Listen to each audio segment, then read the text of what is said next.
Indrajit study point में आप सभी का स्वागत है। हम पढ़ रहे एनसीईआरटी क्लास 10 अध्याय 2 भारतीय अर्थव्यवस्था के क्षेत्र भाग 4, जिसमें हम अतिरिक्त रोजगार का सृजन कैसे हो उसके बारे में जानेंगे। किसके बारे में? ज्यादा से ज्यादा रोजगार कैसे बढ़े। उपयुक्त चर्चा से हम देख सकते हैं कि कृषि क्षेत्र में अल्प बेरोजगारी की गंभीर स्थिति बनी हुई है। मतलब अभी के समय में देखा जाए तो अल्प बेरोजगारी का समस्या हमेशा से बना रहा था, पहले भी था, आज भी था। कुछ लोग ऐसे हैं जिन्हें बिल्कुल रोजगार नहीं मिलता है और नहीं मिला भी है। लोगों के लिए रोजगार की वृद्धि कैसे की जा सकती है, हम कुछ तरीकों को देखते हैं। इसमें उससे समझ में आएगा कि कैसा क्या हो रहा है। हम लक्ष्मी और उसके 2 हेक्टेयर असिंचित, मतलब बिना जोते हुए, सिंचाई नहीं हुआ है, नहीं जोता हुआ है लेकिन सिंचाई नहीं हुआ है, सिंचित जमीन नहीं है, भूखंड का उदाहरण लेते हैं कि जिसमें सिंचाई करना है। उसके परिवार की भूमि की सिंचाई हेतु पानी देने के लिए एक कुएं का निर्माण करने के लिए सरकार कुछ मुद्रा व्यय, मतलब पैसा कर सकती है, पैसा दे सकती है, या बैंक ऋण प्रदान कर सकता है, चाहे बैंक कर्ज दे सकता है। तब लक्ष्मी अपनी भूमि की सिंचाई करने के लिए सक्षम होगी, नहीं तो नहीं हो पाएगी। और रबी मौसम में एक दूसरे फसल गेहूं उपजती है। रबी फसल जब होता है तो उसमें गेहूं उपजता है। हम मान लेते हैं कि 1 हेक्टेयर गेहूं की फसल दो लोगों को 50 दिनों मतलब बीज डालने, पानी देने, खाद डालने, कटाई में तक रोजगार प्रदान कर सकती है। मतलब यहाँ पर है 2 लोग 50 दिनों तक काम कर सकते हैं, जिसमें बीज डालना, पानी डालना, कटाई करना, खाद बिया सब इसमें आ जाता है। चाहे कभी कभी कुछ उसमें जम जाए तो उसको उखाड़ कर फेंकना भी। ऐसे मैं बता दूं, गेहूं में मोटर होता है, क्या चीज होता है? मटर। वो गेहूं वाला मटर, फिर चूहा लग जाता है सब गेहूं में। उसके बाद से वो घास जैसा होता है, बड़ा सा गेहूं के बराबर में आता है, उसको भी निकालना पड़ता है। तो उसमें चलो मान लेते हैं कि इतना रोजगार मिल गया, तक 50 दिनों तक रोजगार प्रदान कर सकते हैं, बस उसके ज्यादा नहीं। अतः परिवार के 2 अन्य सदस्यों को अपनी जमीन में रोजगार मिल सकता है, बस। कहे कि 2 हेक्टेयर जमीन कोई ज्यादा भी नहीं होता है ना, उतना आदमी 2 कर सकता है। केवल पाइप लगाना है, मोटर चालू करना है, और नहीं तो पानी खींच लेना है, बैल खड़ा कर देना है। तो पहले तो बैल से चलता था, तो कुएं के चारों तरफ जो लकड़ी का खुंडा बनता था उसमें बैल बांध दिया जाएगा, बैल चलेगा, पानी गिरेगा, बैल चलेगा, पानी गिरेगा, बस। उसके बाद से है परिवार के 2 अन्य सदस्यों को नौकरी दूसरा भी लिया जा सकता है, चाहे वो परिवार वाले 2 लोग को नौकरी भी दे सकते हैं। हम मान लेते हैं कि ऐसे कई खेतों की सिंचाई के लिए एक नए बांध का निर्माण किया जाता है। इससे उनका सिंचाई हो जाएगा, बिजली बन जाएगा, तो भाई देश का भी भला हो जाएगा, उस इलाके का भला हो जाएगा। अथवा एक नहर खोदी जाती है। इसके कृषि क्षेत्र में रोजगार के अनेक अवसर सृजित हो सकते हैं, और जिसके वजह से खेती के काम में अनेकों अवसर मिल सकता है रोजगार का, और अल्प बेरोजगारी की समस्या अपने आप कम हो जाएगी, और अल्प बेरोजगारी की समस्या जो है अपने आप खत्म हो जाएगी। भारतीय अर्थव्यवस्था के क्षेत्र जो हम पढ़ रहे हैं अभी, बुक चैप्टर हम कौन पढ़ रहे हैं? भारतीय अर्थव्यवस्था के क्षेत्र। और बुक कौन सा है? बुक है आर्थिक विकास की समझ। चलिए आगे जानते हैं। हम मान लेते हैं कि लक्ष्मी और दूसरे किसान पहले की तुलना में अधिक उत्पादन करते हैं। ठीक है, मान लेते हैं कि ज्यादा उत्पादन करते हैं। उन्हें कुछ उत्पादन बेचने की भी आवश्यकता होगी, क्योंकि जब ज्यादा पैदा करेंगे, पैदावार ज्यादा होगा तो बेचेंगे भी। इसके लिए उन्हें अपना उत्पाद नजदीक के शहर में ले जाना की आवश्यकता होगी। कोई भी सामान बेचना है तो अपने नजदीकी शहर में ले जाएंगे, तभी बिकेगा ना। यदि सरकार परिवहन और फसलों के भंडार पर अथवा बेहतर ग्रामीण सड़कों के निर्माण पर कुछ पैसा निवेश करती है, तो छोटे ट्रक सब जगह पहुंच सकते हैं, सब जगह पहुंच जाएंगे। इस तरीके से लक्ष्मी जैसे अनेक किसान जिन्हें अब पानी की सुविधा उपलब्ध है, सबको पानी मिल गया है, फसलों की उपज और बिक्री कर सकती है। इस कार्य से केवल किसानों को ही उत्पादक रोजगार उपलब्ध नहीं हो सकते। अब देखो, जो किसान है केवल उन्हीं को रोजगार नहीं मिलेगा, उत्पादक रोजगार। अब देखो, पानी चल रहा है तो पानी चलाने वाला कोई चाहिए, नहर खोदने वाला चाहिए, नहर का मेंटेनेंस करने वाला चाहिए, हमेशा खोलने बंद करने वाला चाहिए, पानी किसके खेत में कितना डालना है उसके लिए एक रोजगार आ गया इसमें। फिर सुहाई, कटाई, बुनाई, इसमें तो रोजगार रहीले है, लेकिन वो अल्प रोजगारी में आता है, क्योंकि जितना दिन सीजन रहेगा उतना दिन काम देंगे, ज्यादा दिन थोड़े दे सकते हैं। लक्ष्मी की जरूरत केवल पानी तक ही सीमित नहीं है। केवल पानी दे दो उतना ही नहीं काफी है। खेती करने के लिए उसे बीज, उर्वरक मतलब खाद, कृषिगत उपकरण देना पड़ता है, और पानी निकालने के लिए पंप सेट की भी जरूरत होती है। अगर खेत में ज्यादा पानी हो जाता है तो फसल सड़ जाता है। एक निर्धन किसान होने के कारण, एक गरीब किसान होने के कारण वो सभी चीजों पर खर्चा नहीं कर सकती, इसलिए उसे साहूकारों से पैसा उधार लेना होगा और उच्च बाजार दर पर वापस करना होगा। यही नियम होता है कि उधार लेंगे तो ब्याज बढ़ाकर देना पड़ता है ना।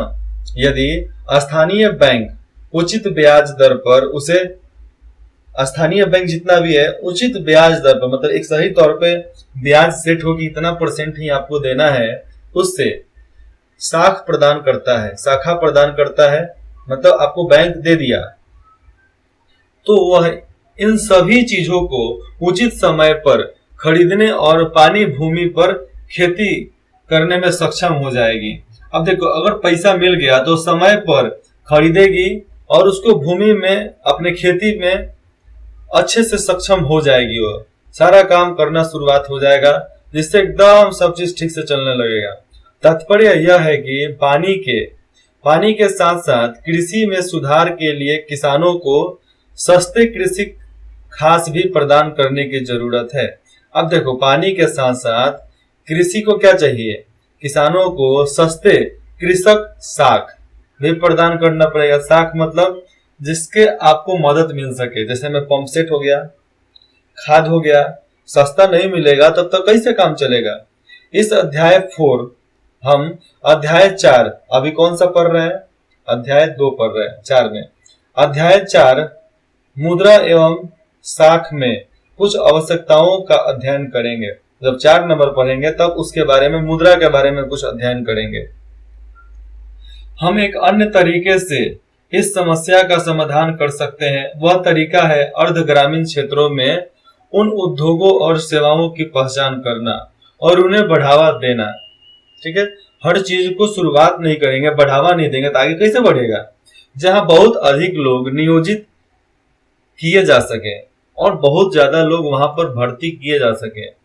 जैसे में कृषि विभाग में बहुत सारे अफसर भी हैं तो कुछ ना कुछ करते हैं। उदाहरण के लिए मान लेते हैं कि अनेक किसान अरहर और मटर दलहन फसलें हैं, दलहन फसलें उपजाने का निर्णय करते हैं कि हम यही उपजाएंगे। इनकी वसूली और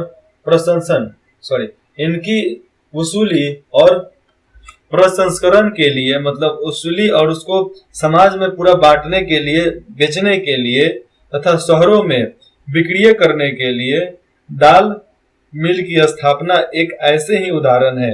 अब देखो, वसूली कर लिए तो उसका प्रचार भी तो करना पड़ेगा ना। अब उसके बारे में सब किसी को मालूम तो होना चाहिए। उसके बाद जब बेचना है तो पहले उसको दाल मिल खोलना पड़ेगा, दाल बनाओगे तब ना बेचोगे। शीत भंडारण गृह के खुलने से, कोल्ड स्टोर के खुलने से किसानों को एक अवसर मिलेगा कि वे अपने आलू और प्याज जैसे उत्पादक जितने भी हैं वह भंडार कर सकते हैं, अच्छी कीमत मिलने पर बेच सकते हैं। अब देखो, आलू तो ठीक है, लेकिन प्याज कोल्ड स्टोर में नहीं रखा जाता है। कोल्ड स्टोर में प्याज रखोगे प्याज खराब हो जाएगा। प्याज कहाँ रखा जाता है, ऐसे जगह पे जहां पर हवादार जगह हो, पूरा ऊपर से पलानी वलानी रहेगा लेकिन नीचे से एकदम खुला रहेगा कि हवा इधर से उधर जा सके और पानी वहां पर ना आ सके। ऐसी सुविधा होती है, जैसे नासिक में हो गया, मुंबई में हो। मुंबई महाराष्ट्र में जाओगे तो अधिकतर आपको प्याज का खेती दिखेगा, खासकर नासिक, पुणे, नागपुर में ज्यादा दिखेगा। आगे देखते हैं। अच्छी कीमत कब मिलेगी? जब उसको अच्छे से बचा कर रखेंगे। वन क्षेत्रों के, जो जंगलों के निकटवर्तीय गांव में हम शहद संग्रह, क्या होता है? शहद संग्रह। अब देखो, जो जंगलों के क्षेत्र में रहते हैं जो गांव, तो वहां पर मध, शहद संग्रह केंद्र की शुरुआत कर सकते हैं, जहां पे मध को रिफाइनिंग करके हिंदुस्तान के हर एक मार्केट में बेचा जा सकता है, जहां किसान वनों से प्राप्त शहद बेच सके। सब्जियों और कृषिगत उत्पादकों जैसे आलू, शकरकंद, चावल, गेहूं, टमाटर और फल इत्यादि जिसे बाहरी बाजारों में बेचा जा सकता है। देखो, अपने बाजार में तो ठीक है, लेकिन बाहरी बाजार में बेचोगे तो एक तरह से बहुत बड़ा फायदा होगा आपके लिए। तो बाहरी बाजार में बेचा जा सके। यह अर्ध ग्रामीण क्षेत्रों में स्थित उद्योगों में रोजगार प्रदान करेगा। ये आप जाओगे अर्ध ग्रामीण क्षेत्रों में, जहां पे थोड़ा ग्रामीण क्षेत्र है, थोड़ा सा शहर जैसा है, तो वहां पर ऐसे उद्योगों का रोजगार प्रदान हो जाता है, जहां पर आपको क्या मिलेगा? हर तरह का प्रसंस्करण भी मिल जाएगा, उद्योग भी मिल जाएगा और बड़ा बाजार भी मिल जाएगा आपको। यहाँ पे देखिए, आपके विचार से आपके क्षेत्र में किस समूह के लोग बेरोजगार अथवा अल्प बेरोजगार हैं? मतलब आपके इलाके में कौन सा बेरोजगार चाहे कम पैसा को खटने के लिए काम करता है? हमारे क्षेत्र में बहुत है। क्या आप कुछ उपाय सुझा सकते हैं जिन पर अमल किया जा सके? हाँ, जरूर सुझा सकते हैं। हमने अपने एरिया में सुझाया किसी को उपाय, तो उन लोगों को लगता है इतना पढ़ लिख हम ठेला चलाएंगे, अच्छा जी। इतना पढ़ लिख हम साड़ी का दुकान खोलेंगे, अच्छा जी। इतना पढ़ लिख हम मेडिकल का दुकान खोलेंगे। जो ये सोच लिया ना कि अब इतना पढ़े ये करेंगे, कुछ नहीं कर पाएंगे। लाज शर्म को मारो गोली, दुनिया में तुम कूद जाओ। लाज शर्म को मारो गोली, दुनिया में तुम कूद जाओ, वही तुम्हारा मंजिल है, तुम उसी को पा सकते हो। क्या आप जानते हैं कि भारत में विद्यालय जाने की आयु वर्ग कितना होता है? 5 से 29 वर्ष के लगभग 60% बच्चे हैं जो स्कूल जाते हैं, ठीक है। उनमें से 60% में से भी 51% के लगभग विद्यालय जाते हैं, केवल 51% विद्यालय जाते हैं बस। शेष विद्यालय नहीं जाते। कुछ बच्चे विद्यालय नहीं जाते हैं, बाकी जो बच गए, मतलब करीबन 49%, 49%, वे या तो घर पर रहते हैं, घर पर रहे होंगे, या उनमें से अधिकतर बाल श्रमिक के रूप में काम कर रहे होंगे। यदि ये बच्चे भी विद्यालय जाने लगे तो हमें और अधिक भवन अध्यापकों और अन्य कर्मचारियों की आवश्यकता होगी। जब सब जाएंगे तब ना इन लोगों का भर्ती होगा, जब नहीं जाएंगे तो कहां से भर्ती होगा? रोजाना आयोग पूर्व वर्तमान में नीति आयोग द्वारा किए गए एक अध्याय के अनुसार केवल शिक्षा क्षेत्र में लगभग 20 लाख रोजगार का सृजन किया जा सकता है। इसी प्रकार यदि हमें स्वास्थ्य की स्थिति में सुधार करना है तो हमें ग्रामीण क्षेत्रों में काम करने वाले और अधिक डॉक्टरों, नर्सों और स्वास्थ्य कर्मचारियों की आवश्यकता पड़ेगी। क्योंकि अगर जनसंख्या जहां बढ़ता है, जहां जरूरत होगा, वहां पर तो हमको और कर्मचारी बढ़ाना पड़ेगा, चाहे डॉक्टर हो, नर्स हो, स्वास्थ्य कर्मचारी हो, ग्रामीण क्षेत्र के कर्मचारियां हो, चाहे पुलिस हो, चाहे बीडीओ हो, डीओ हो, सबको बदलना पड़ेगा, सबको नया भर्ती करना पड़ेगा। ये तो लाजमी है ना, ये तो करना ही पड़ता है। ये कुछ ऐसे तरीके हैं जिससे रोजगार का सृजन हो सकता है, लेकिन सरकार चाहेगी तब ना। सरकार तो केवल अपना तोंद भरने के चक्कर में रहती है हमेशा। और हम विकास के महत्वपूर्ण पहलुओं पर विचार कर पाने में भी सक्षम हो जाएंगे। हम लोग विचार कर सकते हैं कहाँ कहाँ क्या करना है, जिन पर हम अध्याय 1 में चर्चा कर सकते हैं। किस पर? अध्याय 1 में हम चर्चा कर सकते हैं। ये सब नियम है जो निभाना चाहिए। प्रत्येक राज्य या प्रदेश में वहां के निवासियों की आय, हर राज्य में चले जाओ तो वहां के निवासियों का आय और उनके रोजगार में वृद्धि करने की संभावना होती है। हर किसी का रोजगार में वृद्धि और रोजगार में वृद्धि करने की संभावना मिल जाती है, चाहे आय हो चाहे रोजगार हो। लोग पैसा भी कमाना चाहता है, रोजगार भी देना चाहता है। हम एक बार अपने जिम में थे तो एक लड़का था, वो बोला कि हमको नौकरी नहीं करना है, हमको बिजनेस करना है। बोले किस चीज का? ये नहीं पता, लेकिन बिजनेस करना है। हमारे बाबू तो ना कैलन, हमारे बाप तो ना कैलन, हम तो करें। लेकिन हम बोले उस दिन, देखो भाई, सही बात, तुमसे बड़े हैं इसलिए तुमको समझा रहे हैं, बाप की इज्जत किया करो, तभी तुमको ज्यादा सक्षम हो सकते हो अपने आप पे। और जब तक सोचना नहीं कि हमको क्या करना है, तब तक किसी चीज में लात मत रखना, किसी चीज में हाथ मत लगाना करने के लिए। सोच लो, समझ लो, लिख लो, तब करो, अन्यथा मत करो। यह परिवर्तन जो है, यह पर्यटन अथवा क्षेत्रीय शिल्प उद्योग अथवा सूचना प्रौद्योगिकी जैसे नवीन सेवाओं के माध्यम से हो सकता है। अब देखो, पर्यटन के क्षेत्र जब शुरू होता है तो वहां पर रोजगार बढ़ता है। चाहे क्षेत्रीय शिल्पकार जो हो तो वहां से भी वो बेच सकता है, तो वहां पर नौकरी मिल जाएगा। और प्रौद्योगिकी जैसे यहाँ पर सेवाएं चालू हो गई, यहाँ पर सूचना प्रौद्योगिकी है, मतलब आईटी सेक्टर का कोई ऑफिस खुल गया तो वहां पर भी रोजगार मिल जाएगा। इनमें से कुछ के लिए समुचित योजना एवं सरकारी सहायता की आवश्यकता होगी। इसमें से बहुत लोग हैं जिसको समुचित योजना दिया जाए और सरकारी सहायता प्रदान किया जाए, क्योंकि इसकी जरूरत है इन लोगों को। उदाहरण के लिए योजना आयोग के अध्ययन के अनुसार यदि पर्यटन क्षेत्र में सुधार होता है, यहाँ पर समझो, उदाहरण के लिए अगर योजना आयोग के माध्यम से और उनके अध्ययन के अनुसार से पर्यटन क्षेत्र में सुधार होता है, तो हम प्रति वर्ष 35 लाख से अधिक लोगों को अतिरिक्त रोजगार प्रदान कर सकते हैं। 35 लाख कम नहीं होता है, 35 लाख लोगों को हम अतिरिक्त रोजगार प्रदान दे सकते हैं। हम जानते हैं कि चर्चा किए गए कुछ सुझावों के, हम जानते हैं कि चर्चा अगर करते हैं तो कुछ सुझावों के अमल में लंबा समय लगेगा, मतलब उसको अमल होने में लंबा समय लगेगा। ठीक है, क्योंकि हर चीज को शुरुआत तो हो जाता है, लेकिन उसको पूरा करने में थोड़ा समय लगता है। अतः छोटी अवधि के लिए हमें कुछ द्रुत उपाय की जरूरत है। इसे ध्यान में रखते हुए केंद्र सरकार ने, इस बात को ध्यान में रखते हुए कि कौन से समस्या छोटी छोटी अवधि किस तरह दिए जा सकते हैं, उपाय कैसे सुझाए जा सकते हैं, तो केंद्र सरकार ने अभी भारत के लगभग 625 जिलों में, कितना, 625 जिलों में काम का अधिकार लागू करने के लिए एक कानून बनाया है। इसे महात्मा गांधी राष्ट्रीय ग्रामीण रोजगार गारंटी अधिनियम 2005 के तौर पर उसको लिया जा रहा है। कौन सा? महात्मा गांधी राष्ट्रीय ग्रामीण रोजगार गारंटी अधिनियम 2005, जिसको मगारा ग्रारो गा 2005, ये छोड़ो यार, फुल फॉर्म याद करके रखो। महात्मा गांधी राष्ट्रीय ग्रामीण रोजगार गारंटी अधिनियम 2005 कहते हैं, ये केंद्र सरकार द्वारा चालू किया गया है।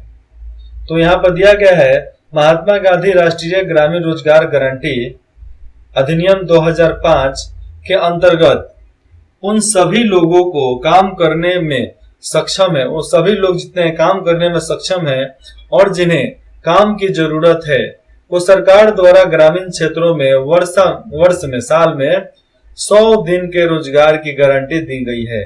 मतलब 100 दिन के लिए आपको रोजगार दिया जाएगा, क्योंकि 100 दिन का भी गारंटी है, बस सरकार द्वारा 100 दिन, बाकी सब आप जान लो।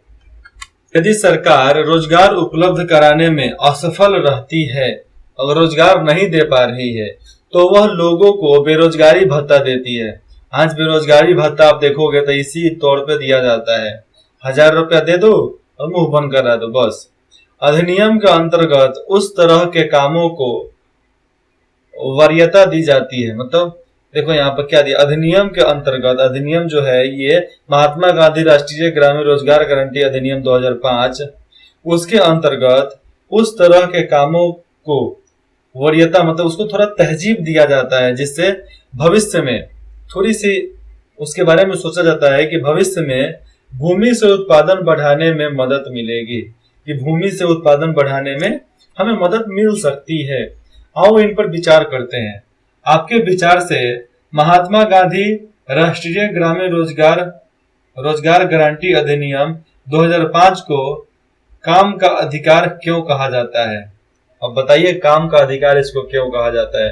क्योंकि यहाँ पर दिया गया है काम का अधिकार लागू करने के लिए ही कानून ने महात्मा गांधी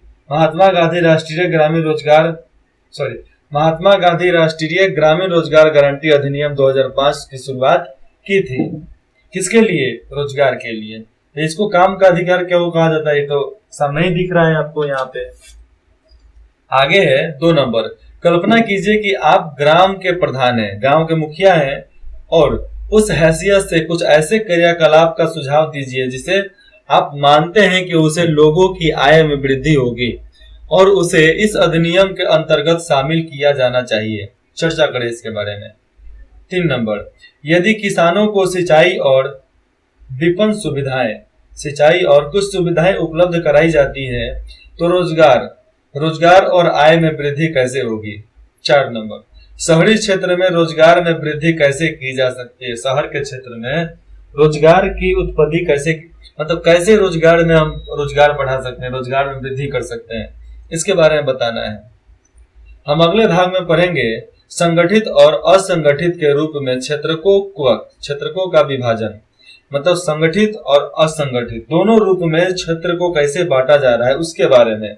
इसका मतलब संगठित और असंगठित, संगठन में होता है चाहे असंगठन के रूप में, इन सबको क्षेत्र जितने भी होते हैं क्षेत्र, इन सब का कैसे विभाजित होता है, कैसे बांटा जाता है, इसके बारे में हम पढ़ेंगे अगले भाग में। ठीक है। इंद्रजीत स्टडी पॉइंट में आप सभी का बहुत बहुत जुड़ने के लिए धन्यवाद। आपके कमेंट का इंतजार रहेगा। धन्यवाद।